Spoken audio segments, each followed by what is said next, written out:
Ininkurat sa nga sarayawon, ayon hanlitin yu og samarnon, mga kalagasan ug batan-on, hakurat sa naray hakbudayon. Labi na ang mga bisita, nag-aandam manira igagala, may dabog ngan may sinsilyo pa, may binutok nga inandam habol sa. Hala na sige kita, an mayor ngan an irmana, nasayaw na hiran kurat sa upod ang sunatahan banda. Hala na sige kita, an mayor ngan an irmana, nasayaw na hiran kurat sa upod ang sunatahan banda.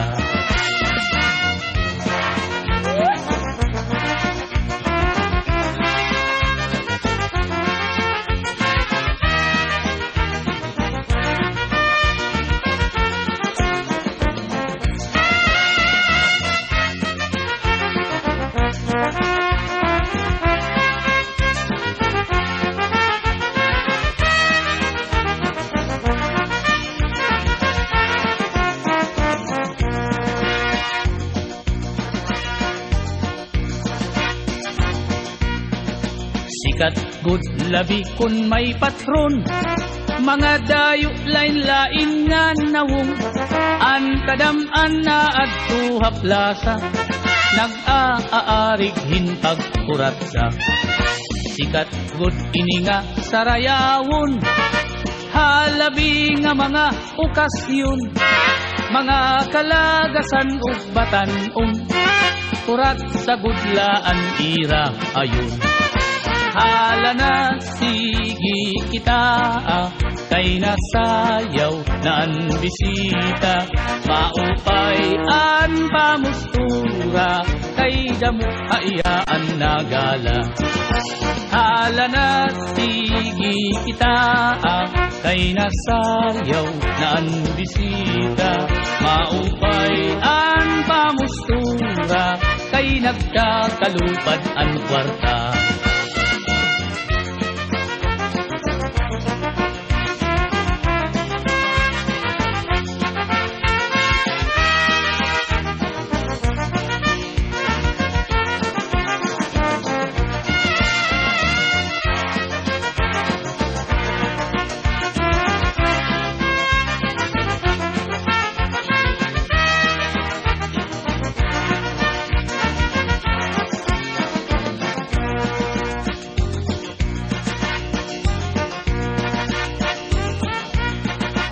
May da bisita nga lagas na, kun nalakat nagtuturutumba, pero nan mimiling pahindaraga, nga iya ig-aadukin kuratsa.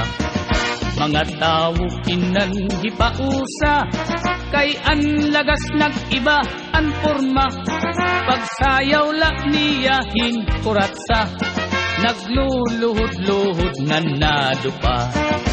Hala na sige kita, kay nasayaw na ang bisita, maupay ang pamustura, kay damok hayaan nagala. Hala na sige kita, kay nasayaw na ang bisita, maupay ang pamustura, kay nagkakalupad ang kwarta.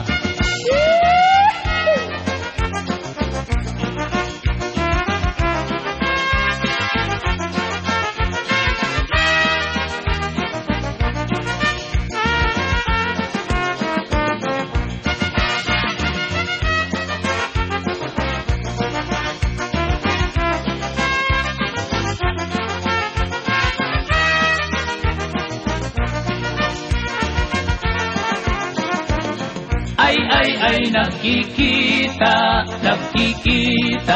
an banungan, an kugita, makapyuton, an banu madinagit nun. Ay nakikita,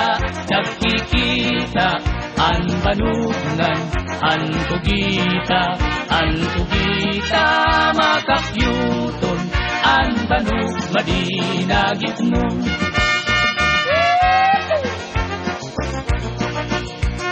Magkasangsayan, adina ang nasayaw, hanpulat sa mayur.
Ininkurat sa nga sarayawon, ayon hanlitin yu og samarnon, mga kalagasan ug batanon, hakurat sa naray hakbudayon. Labi na ang mga bisita, nag-aandam manira igagala, may dakbog ngan may sinsilyo pa, may binutok na inandam habol sa. Hala na sige kita, an mayor ngan an hermana, nasayaw na hiran kurat sa upod ang sunatahan banda. Hala na sige kita, an mayor ngan an hermana, nasayaw na hiran kurat sa upod ang sunatahan banda.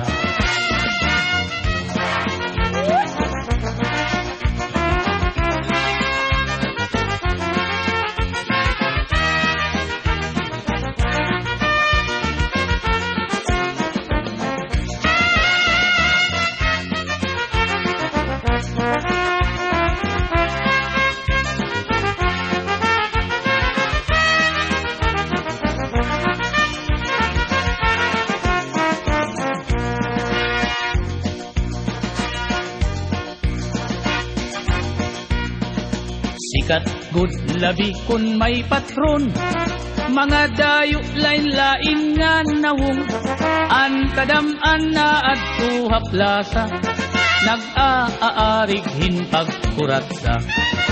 Sikat good ini nga sarayawon, halabi nga mga okasyon, mga kalagasan ug batanon, kurat sa budlaan ira ayon. Hala na sige kita, kay nasayaw na ang bisita, maupay an pamustura, kay damo hayaan nagala. Hala na sige kita, kay nasayaw na ang bisita, maupay an pamustura, kay nagkakalupad ang kwarta.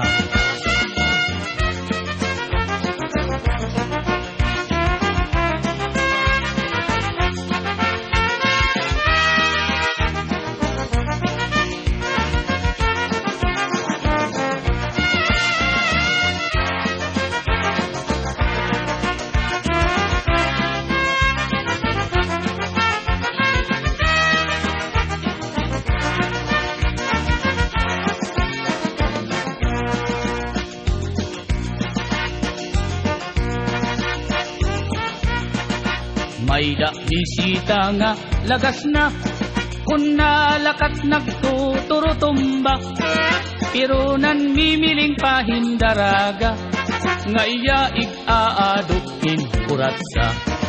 Mga tao kinan hipausa, kay an lagas nag-iba an forma, pagsayaw la niya hing kuratsa, nagluluhod-luhod nga nadupa.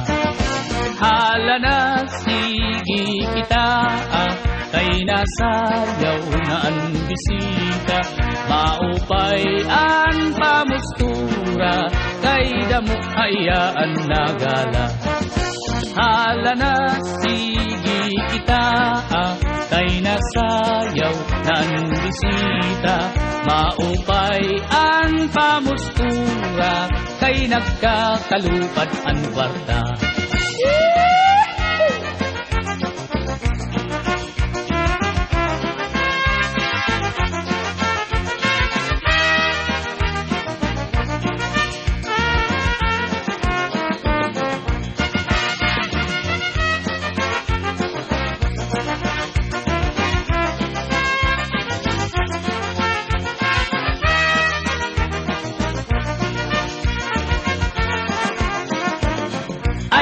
Ay nakikita, an banungan, an kugita makapyuton, an banug madinagitnon. Ay nakikita, an banungan an kugita makakyuton an banu madinagitnon.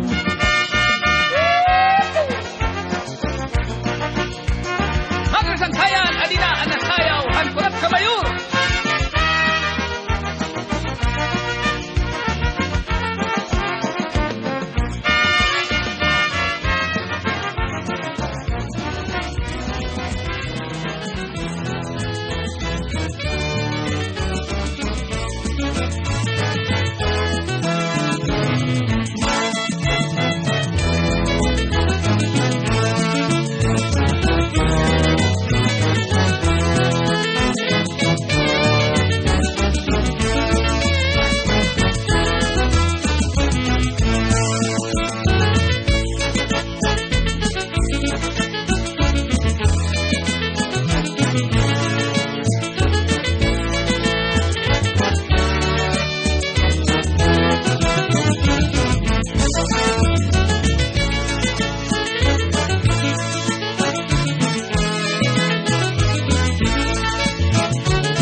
Mga kasangkayan, mga ikasikuwaray. Mano-mano mat marasa din he. It marasa din he. Waray. Nalibot kon mga mag-upay naton nga mga lugar di Samar. Magburublik kita aton ini pride